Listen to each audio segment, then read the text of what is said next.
Her bed was made, her clothes were stacked neatly in drawers or hung in the tiny closet, and the photograph she took with her mother over the past 9 years smiled from the bulletin board. No amount of unpacking or organization, however, could make this house feel like home. So begins my novel, Chosen. It's a remake of a story I came up with when I was about 13. And oddly enough, it's actually about a 13-year-old. It's actually about 3 13-year-olds that have superpowers. The story starts out where Jenna has moved back to New York and she hates it. She hates it. Jenna admits in the first chapter that her mom is lying about the reason that they moved back. And actually, let me go to that part. I have it queued up on this laptop. Let me just read that little part because I'm actually pretty happy with how I wrote it. There it is. Da, da, da, da, da. The other times, the other moves, her mother used the excuse of a work transfer or a new opportunity. Jenna repeated it in her mind often enough that she almost believed it, but sometimes, in some new places, even her mother couldn't bear to hold up that facade. Maybe it was the length of time spent packing up a whole life and trying not to lose the pieces along the way. Maybe it was moving back here to where their lives had fallen apart in the first place that convinced Laura Stoner that there was no use pretending anymore. She was running.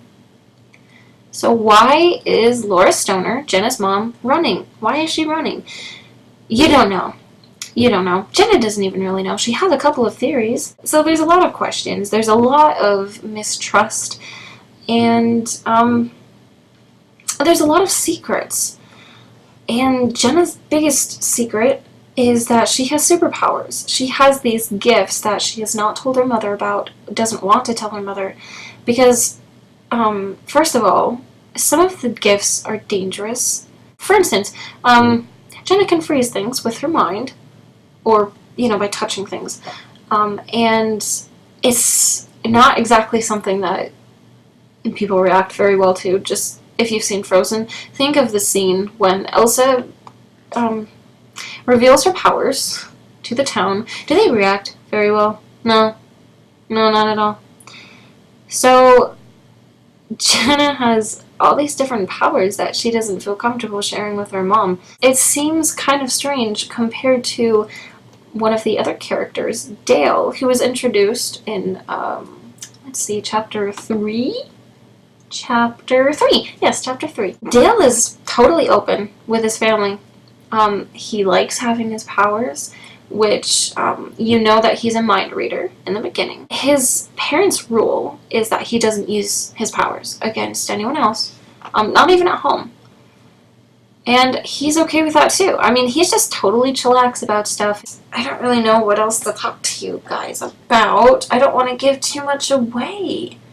But, okay, about the outline, something cool that I notice is that as I get into further chapters, I start to expand the length of the individual little chapter summaries, because there's more involved, and then I start putting in things that pertain to the future, so that when I'm reading, I know, oh, there's supposed to be that little hint of what's going to happen later without actually saying anything, and that way I'm developing, the story within the story, the theme, or whatever you want to call that, or a character arc. I like the idea of a character arc, and that's actually something I'm really trying to find for all of my characters, including the bad guy, who I have introduced way sooner than any of the other versions of this story. Usually I've waited until Jenna or Dale actually know of his existence, and now I've just thrown him in there.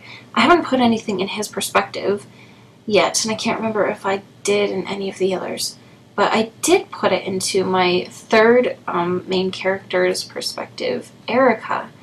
And Erica also has superpowers, but she is working for the bad guy. It's actually super cool because I think it'll get people into the story more, having someone working with the bad guy in the first 5-6 chapters. Yeah, so cool. The chapters in the beginning are really, really short, a lot shorter than they were the first couple of times around. But I kind of like it that way because it's very succinct, you know? Everything that needs to happen within a certain idea is right there. Yeah, it's pretty cool. Why don't I share just one last little tidbit of my story, and then I can call this good. Call this awkwardly rambling video good.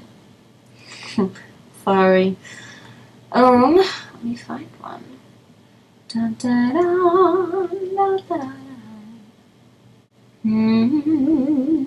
I kind of want to share with you my introduction to the bad guy and to Erica.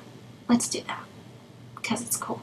Okay, so it's chapter 4, and it's called Fire. Silence was never a good thing to wake to. Erica lifted her head from the pillow, breathing in the earthy smell of Vanessa in the bed next to her. Her friend's auburn curls splashed against the stained mattress, shinier than Erica's sheath of white blonde hair had been in weeks.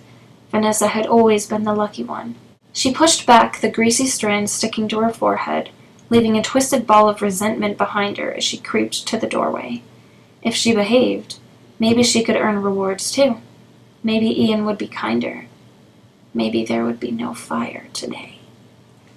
Dun, dun, dun! I will see you next time. Have a wonderful rest of your Thursday. Bye!